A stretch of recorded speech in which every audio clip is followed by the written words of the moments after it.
교재의 43페이지를 제가 읽겠습니다. 친위대장 보디발이 요셉을 삽니다. 보디발은 그가 여호와로 말미암아 형통케 됨을 보고 집안의 가정 총무로 삼아 모든 소유물을 관리케 합니다. 그러자 보디발의 소유에 여호와의 복이 임합니다. 그 후 보디발의 아내가 요셉을 수차례나 유혹하고 요셉은 그녀를 뿌리치며 도망갑니다. 이에 보디발의 아내는 요셉에게 누명을 씌워 옥에 갇히게 됩니다. 하지만 옥에서도 하나님께서는 요셉을 형통케 하시고 요셉은 옥중의 모든 업무를 도맡아 처리합니다. 아멘. 네, 한 주간도 이른 새벽부터 나와 주님께 귀한 찬양 올려드린 우리 임마누엘 찬양대에게 우리 감사의 박수 드리도록 하겠습니다. 하나님께서도 기쁘게 영광 받으신 줄 믿습니다. 오늘 창세기 39장은 요셉이 형들에게 버림을 받고 애굽에 팔려간 뒤에 요셉에게 일어난 일을 기록하고 있습니다. 요셉은 노예로 팔려 애굽까지 이끌려가게 되고 바로의 친위대장 보디발의 집에 종이 됩니다. 불과 얼마 전까지만 해도 가족들과 아버지의 따뜻한 품에 있다가 이제는 먼 타국에 끌려와 가장 낮은 신분인 종이 된 것입니다. 아주 비참한 상황입니다.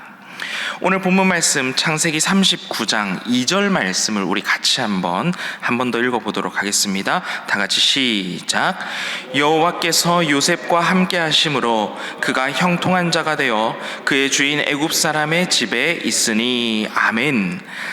성경은 지금 보디발의 집에 팔려온 요셉에 대해서 뭐라고 기록하고 있냐면 2절 중반절에 보면 그가 형통한 자가 되어라고 기록하고 있습니다. 그런데 정말 이상합니다. 누가 봐도 절망하고 좌절할 만한 일입니다. 그런데 애굽의 종으로 노예로 팔려간 요셉에 대해서 성경이 이야기할 때 가장 먼저 요셉의 상황을 설명하는 단어로 형통이라는 단어를 쓰고 있는 겁니다. 형통이라는 단어를 사전에 찾아보면 이렇게 나옵니다. 모든 일이 뜻과 같이 잘 되어감. 지금 사실 요셉의 상황을 보면 모든 일이 잘 되어가는 것처럼 보이지 않습니다. 영어 성경을 찾아보면 더 놀랍습니다. 영어 성경에서는 형통을 success, 성공이라고 번역하고 있습니다.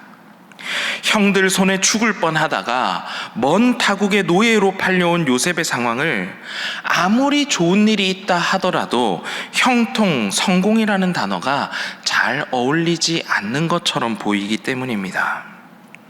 그리고 창세기 39장 계속해서 읽어가다 보면 더 절망적인 상황이 요셉에게 펼쳐지는 것을 알게 됩니다. 요셉이 억울하게 누명을 쓰게 되는 사건입니다. 요셉은 유혹이 찾아와도 그 유혹을 정직하게 거룩하게 이겨내며 살아갑니다. 그런 요셉에게 또 큰 시련이 찾아오는데 보디발의 아내가 억울하게 누명을 씌우게 되고 이제는 더 최악의 상황인 감옥에 들어가게 됩니다. 자신이 잘못을 해서 감옥에 들어가게 되는 상황도 아니고 아무 잘못한 일이 없지만 억울하게 요셉은 감옥에 들어가게 된 것입니다. 형들에게 죽임을 당할 뻔하고 그리고 노예로 팔려온 것도 최악의 상황인데 거기서 하나 더해 또 억울한 상황에 몰려 요셉은 가장 견디기 힘든 감옥까지 와 있는 상황이 창세기 39장의 내용입니다. 이런 상황까지 내려온 요셉의 상황을 성경에서는 또 이렇게 설명하고 있습니다. 창세기 39장 가장 마지막 절인 23절 우리 같이 한번 읽어보겠습니다. 23절입니다. 함께 시작. 간수장은 그의 손에 맡긴 것이 무엇이든지 살펴보지 아니하였으니 이는 여호와께서 요셉과 함께 하심이라.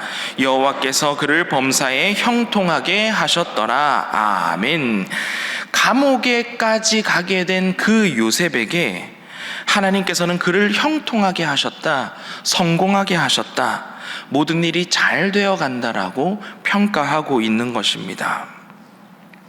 창세기 39장에 지금 요셉이 처한 상황은 그 누가 봐도 견디기 힘든 상황이고, 그 누가 이러한 상황에 빠진다 할지라도 절망하고 좌절할 수밖에 없는 상황인데, 창세기 39장의 가장 처음과 마지막에는 형통이라고 하는 단어가 창세기 39장의 시작과 끝을 감싸고 있는 모습을 우리는 발견하게 됩니다. 여러분이 생각하는 형통, 여러분이 생각하는 성공은 무엇입니까? 세상에서는 돈을 잘 벌고 그 돈으로 어려움 없이 살아가는 것을 형통하다라고 이야기합니다. 높은 자리에 올라가고 출세하고 성공하는 것이 형통이라고 생각합니다. 나의 욕심과 나의 야망을 이루는 것, 그것이 성공이라고 생각합니다. 그런데 창세기 39장을 보면 세상이 말하는 성공과 형통은 하나님께서 말하시는 형통의 기준과는 조금 다르다는 것을 우리는 발견하게 됩니다. 성경에서 말하는 형통이란 바로 무엇일까요? 형통이라는 단어 앞에 항상 변하지 않고 똑같이 등장하는 문장이 있습니다. 2절 말씀을 보면 여호와께서 요셉과 함께 하심으로 라는 말이 형통 앞에 기록되어 있습니다. 우리가 조금 전에 읽었던 23절 말씀도 보시기 바랍니다. 이는 여호와께서 요셉과 함께 하심이라 라는 말씀이 형통 바로 앞에 기록되어 있습니다. 여러분, 형통은 조건을 이야기하는 것이 아닙니다. 형통은 내 상황과 내 처지의 문제를 이야기하는 것이 아닙니다. 형통은 하나님이 나와 함께 하시는 것이 형통입니다. 내 삶의 성공과 실패는 내 욕심과 욕망을 이루는 것이 아니라 하나님께서 나와 함께 하시는 것이 내 인생의 성공이자 내 인생의 형통이라는 사실입니다. 어려운 상황 가운데서도, 어려운 환경 가운데서도 그 환경 가운데 내가 홀로 있는 것이 아니라 하나님이 나와 함께 하시는 것, 그거 하나만으로도 우리의 삶은 이미 잘 이루어져 가는 것이고 형통이라는 사실입니다. 나중에 창세기 41장에 가면 요셉은 애굽의 총리가 됩니다. 그런데 성경은 요셉이 애굽의 총리가 되었을 때 그가 형통한 자가 되었다, 그가 형통을 이루었다라고 기록하고 있지 않습니다. 오히려 요셉이 견디기 힘들고 어려운 상황 가운데 있을 때, 그 환경 가운데 있을 때, 하나님과 동행할 때, 그가 하나님과 함께 살아갈 때 그가 형통한 자라고 기록하고 있습니다. 여러분, 기억하시기 바랍니다. 하나님과 함께 하는 것이 형통입니다. 어떠한 환경 가운데서도 하나님이 함께 하시면 그것만으로 우리는 이미 모든 일이 잘 풀리는 형통한 사람인 것입니다. 지금 이 순간 하나님과 함께하면 그것 하나만으로도 우리는 이미 성공한 사람, 형통한 사람입니다. 첫 번째 기도 제목입니다. 하나님과 함께하는 것이 형통임을 기억하게 하소서입니다.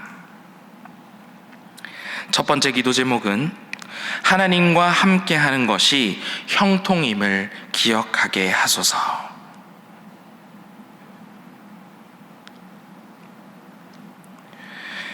요셉은 계속해서 자신의 처지가 바뀌고 상황이 바뀌지만 결코 변하지 않았던 것이 있는데, 하나님과 요셉과의 관계는 결코 변하지 않았습니다. 멀리 타국에 홀로 있었던 것 같은 그 순간에도 요셉은 내가 홀로 있다고 생각하지 않고 하나님이 함께 계심을 늘 의식하며 살아갔던 것입니다. 가장 힘들고 어려운 그 순간에도 내가 홀로 있는 것이 아니라 하나님께서 함께 계시다는 사실을 기억하며 늘 형통한 삶 살아가는 신일의 모든 성도님들 되시기를 축복합니다. 다음으로 우리 7절 말씀 보시기 바랍니다. 우리 7절 말씀 함께 읽어보도록 하겠습니다. 다 같이 시작. 그 후에 그의 주인의 아내가 요셉에게 눈짓하다가 동침하기를 청하니, 보디발의 아내가 요셉을 유혹하는 장면입니다. 그런데 우리가 성경을 읽어보면 요셉은 보디발의 아내의 유혹을 과감하게 뿌리치는 모습을 볼 수가 있습니다. 요셉은 단호하게 거절합니다. 그런데 주인의 아내와 동침하지 않는 그 이유가 오늘 우리가 읽은 본문 말씀에 명확하게 기록되어 있는데요. 조금 뒤로 가서 9절 말씀 마지막 부분에 보면 성경에 이렇게 기록하고 있습니다. 그런즉 내가 어찌 이 큰 악을 행하여 하나님께 죄를 지으리까 라고 기록하고 있습니다. 누구에게 죄를 지으리까 라고 기록하고 있냐면 내가 하나님께 죄를 지을 수 없다라고 기록하고 있습니다. 요셉이 여주인의 유혹을 단호하게 뿌리친 이유는 보디발 앞에서 나쁜 일, 죄를 짓지 않으려 하는 것이 아니라 그보다 더 중요한 이유가 있는데 하나님께 죄를 짓지 않으려 하기 때문이라는 것을 성경에는 분명히 기록하고 있습니다. 유혹을 이길 수 있는 힘이 다른 것에 있는 것이 아니라 하나님과의 관계 속에서 나옴을 분명히 우리에게 알려주고 있는 것입니다. 요셉은 어려운 상황 속에서도 하나님과 깊은 관계 속에 있었고 하나님의 뜻대로 살아가며 하나님 보시기에 죄를 짓는 모습을 보이지 않기 위해 하나님 보시기에 정직하고 거룩하게 살아가기 위해 애썼다는 사실을 알 수가 있습니다. 이어서 10절 말씀, 우리 10절 말씀도 같이 한번 읽어보도록 하겠습니다. 다 같이 시작. 여인이 날마다 요셉에게 청하였으나 요셉이 듣지 아니하여 동침하지 아니할 뿐더러 함께 있지도 아니하니라. 아멘. 여기서 중요한 단어가 바로 날마다입니다. 요셉이 유혹을 받은 것은, 보디발의 아내를 통해 유혹을 받은 것은 단 한 번의 유혹이 아니었다는 것입니다. 어쩌다 한번 가끔 우리의 인생에 찾아오는 그런 종류의 시험이 아니었다는 겁니다. 매일 요셉의 삶에는 유혹이 있었고 매일 요셉의 삶에는 날마다 유혹과 시험이 있었다는 사실입니다. 그런데 날마다 나에게 찾아오는 그 유혹과 시련 앞에서 요셉은 하나님 보시기에 하나님 앞에 부끄럽지 않은 모습으로 바로 서기 위해 노력했다는 것입니다.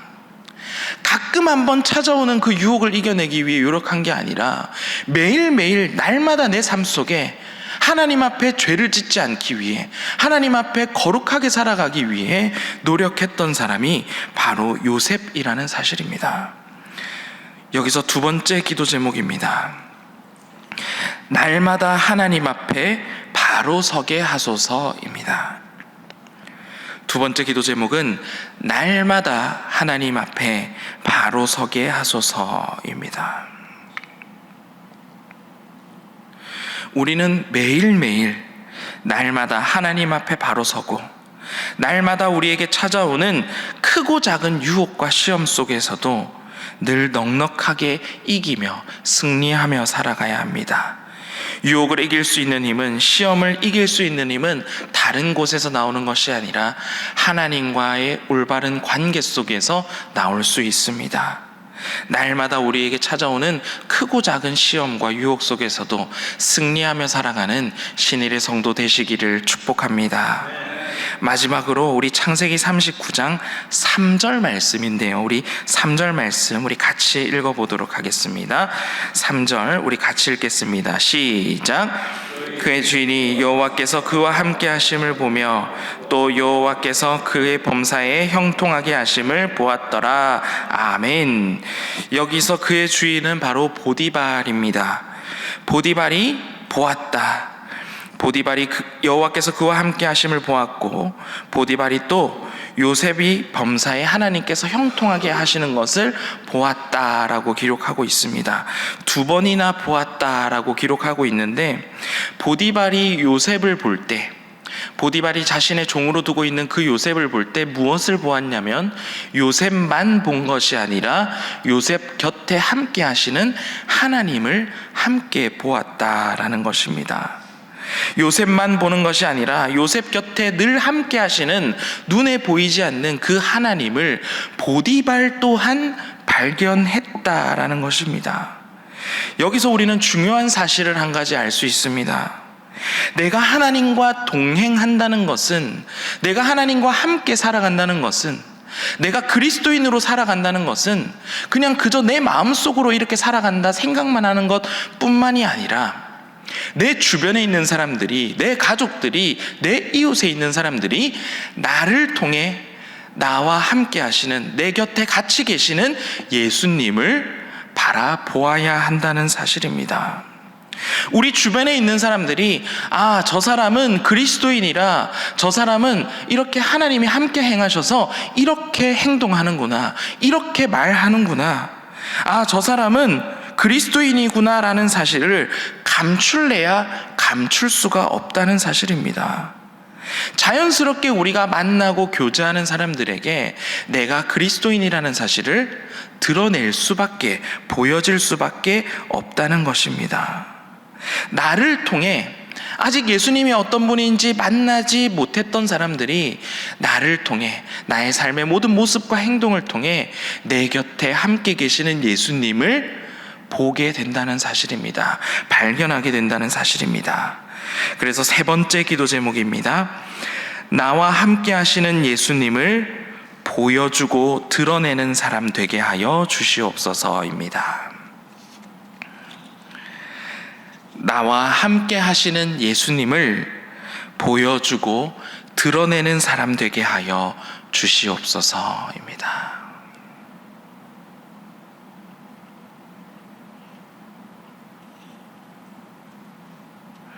우리도 우리가 만나는, 우리가 교제하고 마주치게 되는 수많은 사람들에게 우리가 보여줘야 될 것은, 우리가 반드시 보여줘야 될 것은 우리와 함께 하시는 하나님입니다.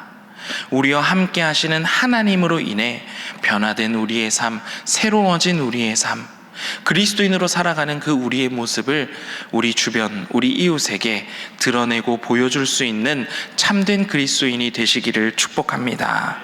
우리 오늘 이 세 가지 기도 제목을 놓고 함께 기도하도록 하겠습니다. 첫 번째 기도 제목은 하나님과 함께함이 형통임을 기억하게 하소서. 두 번째 기도 제목은 날마다 하나님 앞에 바로 서게 하소서. 세 번째 기도 제목은 나와 함께 하시는 예수님을 보여주고 드러내는 사람 되게 하여 주시옵소서입니다. 그리고 오늘부터 내일까지 유아유치부 성경학교가 교회에서 진행하게 됩니다. 유아유치부 성경학교 가운데 하나님의 은혜가 가득한 시간 되게 하여 주시옵소서.